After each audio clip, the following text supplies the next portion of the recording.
প্ৰাণৰ বৰষুণ কবি প্ৰণৱ খাৰজাৰা পাঠ প্ৰণৱ কুমাৰ বৰ্মন। বাহিৰত বৰষুণজাক ক্ৰমশ গভীৰ হৈ আহিছিল। এজন কবিৰ প্ৰেয়সীয়ে সুধিছিল, প্ৰাণৰ বৰষুণ কি?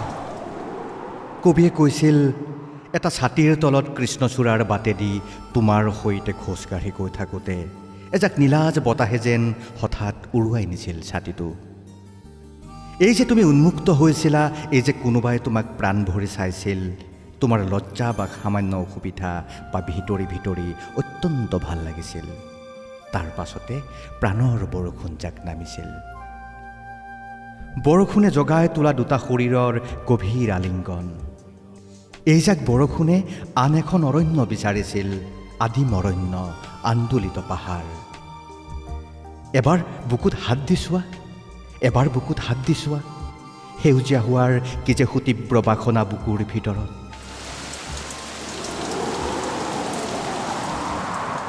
তুমি অতদিনে বিচৰা প্ৰাণৰ বৰষুণজাক যেন পাম এই প্ৰকৃতিৰ বুকুতে। যেতিয়া গছবোৰ লঠঙা হ'ব, যেতিয়া গছবোৰ লঠঙা হ'ব, যেতিয়া বসন্ত আহিব, প্ৰেম ধুমুহা প্ৰতীক হৈ ধৰালৈ নামিব প্ৰাণৰ বৰষুণ। মোৰ প্ৰণাম প্ৰাণৰ বৰষুণ, মোৰ প্ৰণাম প্ৰাণৰ বৰষুণ। আমি দুয়োহাৰে থাকোঁ আৰু ৰাতিৰ বৰষুণত তিতিছিল গোটেই পাহাৰ।